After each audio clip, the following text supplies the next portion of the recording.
Nagpur police की अपराध शाखा यूनिट 3 ने अंतर्राज्यीय केबल चोरी गिरोह का पर्दाफाश करते हुए 9 आरोपियों को गिरफ्तार किया है। इस कार्रवाई में लकड़गंज और गणेशपेट थाना क्षेत्र के 2 केबल चोरी के मामलों का खुलासा हुआ है, जबकि 2 पुराने मामलों के वंचित आरोपियों को भी गिरफ्तार किया गया। पुलिस ने आरोपी के कब्जे से एक हाइड्रा क्रेन, आयरफ्रेश टेम्पो, बीएसएनएल केबल के टुकड़े, मोबाइल फोन और चोरी में इस्तेमाल होने वाले कई सामान बरामद की। जब्त माल की कुल कीमत करीब 86,98,500 रुपए बताई जा रही है।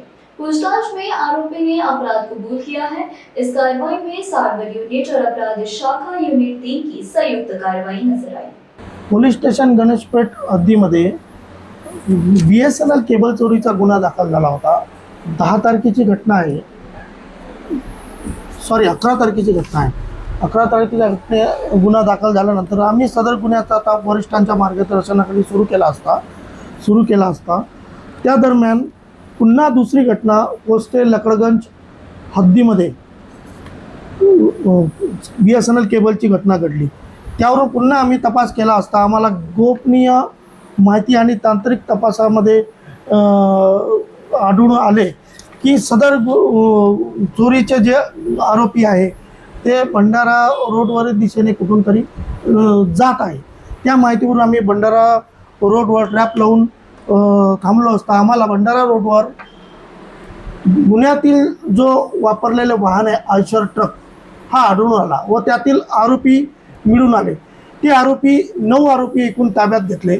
त्या आरोपिताकडून आयशर ट्रक व पोस्टे लकडगंज केबल चोरीच्या गुन्ह्यातील मुद्देमाल BSNLचे केबल 15 लाखाचे, ते आयशर ट्रक, एक क्रेन असा एकूण 85,98,500 रुपयाचा माल जप्त करण्यात आले। त्या आरोपिताकडून सखोल चौकशी केली असता नमूद आरोपी हे आंतरराज्य टोळी असून दिल्ली येथील सर्व आरोपी असल्याचे आढळून आले आहे। सदर आरोपीचा मुख्य सूत्रधार जो आहे सरताज वल्द शाहिद हुसेन राहणार दिल्ली हा असून त्या टोळीची जी गुन्हे करण्याची पद्धत जी आहे ही शासकीय रोडवर शासकीय काम चालू आहे। ते काम करताना प्रोफेशनली ते बॅरिकेटिंग करतात। बॅरिकेटिंग लावून जे रिफ्लेक्टर जॅकेट, जे टेक्निकली जे साहित्य लागतं ते साहित्य बाळगून ते अशा प्रकारचे गटरमधील किंवा आतमध्ये इंटरनल जी केबल BSNLची केबलिंग झालेली आहे ती केबल काढून चोरी करून त्यांना कटिंग करून त्याची विल्हेवाट लावतात। अशा प्रकारची ती आंतरराज्य टोळी आपल्या नागपूर शहरात येऊन त्यांनी यापूर्वी सुद्धा गुन्हे केलेले आहे। तपासादरम्यान आपल्याला आढळून आले की लकडगंजची चोरी, त्यानंतर जी 11 तारखेला झाली पोस्टे गणेशपेठ हद्दीची चोरी, तसेच यापूर्वी 2023 मध्ये सुद्धा त्यांनी सदर पोलीस स्टेशन आणि मानका पोलीस स्टेशनमध्ये बी चोरी केल्याचे आढळून आले व त्यात ते वॉन्टेड असल्याचे आढळून आले। सर्व आरोपींना आम्ही ताब्यात घेऊन मुद्देमालासह पोस्टे लकडगंज यांच्या ताब्यात दिले असून पुढील तपास करीत आहे। नमूद आरोपीकडून नागपूर शहरातील 2 गुन्हे तसेच 2 गुन्ह्यात वॉन्टेड असे निष्पन्न झाले आहे।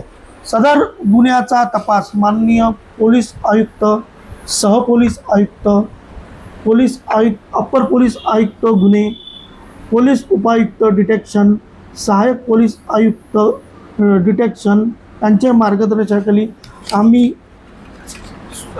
टीममधील स्टाफ पोलीस निरीक्षक अतुल मोहनकर, आम्ही सोबत पोलीस अमित देशमुख, ASI ईश्वर कोरडे, पोहवा अमोल जासूद, पोहवा विनोद गायकवाड, पोहवा अनूप टायवाडे, पोहवा दिनेश डवरे, पोहवा अजय पाटील, पोहवा विजय श्रीवास, पोहवा विवेक भोयर, पोलीस अंमलदार रोहित काळे, पोलीस अंमलदार मनीष रामटेके, पोलीस अंमलदार चंद्रशेखर डेकाटे व पोलीस अंमलदार मंगेश असे मिळून केलेला आहे.